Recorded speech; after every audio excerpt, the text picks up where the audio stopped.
Welcome, Timothy, on this 10th edition of the Buyout Conference. You have been promoting entrepreneurship through acquisition, so why buy your own company rather than start one from scratch?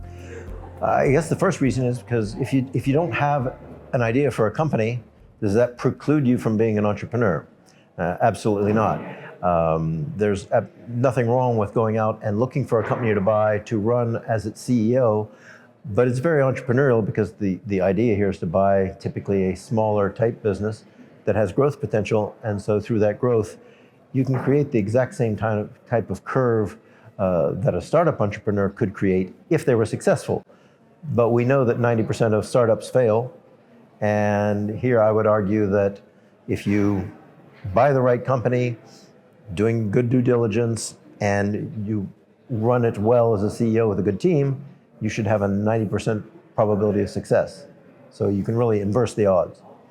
And so what are the essential skills or attitudes or competencies that you would need as an individual to be successful as a buyout entrepreneur? First of all, a pretty wide vision of business and a wide set of skills or at least experiences in business.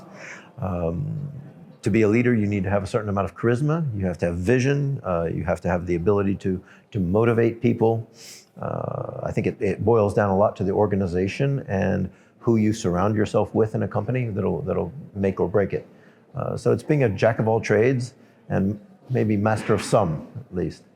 So when we talk about this, we often talk about the individual, but this is often like just a team effort, two people who together embark on a search, or is it typically something individuals do? There's both, two-person teams or individuals. I kind of come down on the side of preferring the individual because I think in organization there's one CEO and not sort of a two-headed monster, if you will. But the CEO is not alone. One of the first things that we talk about with our CEOs is what's the organization structure look like? And many times it starts out very flat because you're buying a company where everybody reports to the owner.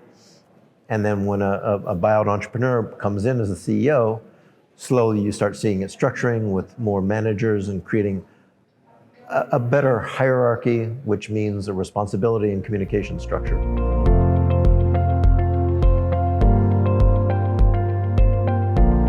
There's only one thing possibly that could be stopping you, and that's you.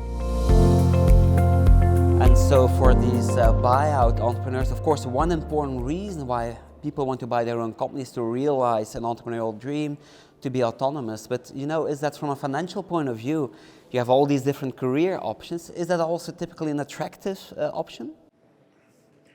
I don't think there's any buyout entrepreneur who doesn't think about it and hope that they will make a life-changing amount of money. But I do believe that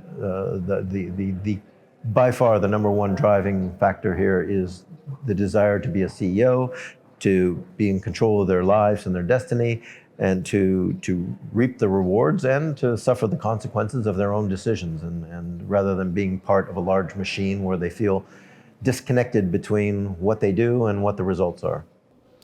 And so when you have a lot of students that you have been coaching in the past, so when students have that dream to buy their own company and they start on this journey, what are some tips you can give when you start this journey? Starting out, I think the most important thing, again, is to do this reality check that you really want to run a company, because I see too many people who convince themselves that they'll do that even though they really they have a deal mentality. Because like when I bought my first business, I thought I would buy it and sell it in 3 or 4 years, and I ended up running it for 12 years, and that's kind of typical. You get into these businesses and you'll be running it for a long time. And then it's finding out what are your strengths and weaknesses, being honest with yourself, and searching for the types of businesses where you'll have a fit, where you'll be seen as credible, and where your experience will help you not only in the search and acquisition phase, but help you once you're managing the business. In terms of searching for the company, what are some tips you can give in sourcing deal flow?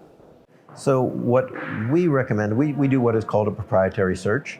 And what that means is the searcher, based on their experience and their interests, will define industry niches that they're interested in searching in.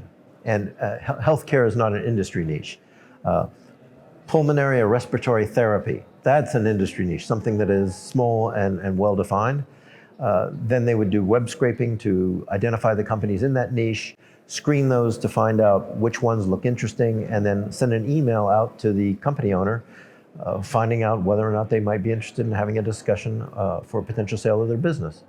And it's just repeating that process, cycling through different industry niches in very much of a high volume manner that will lead to success.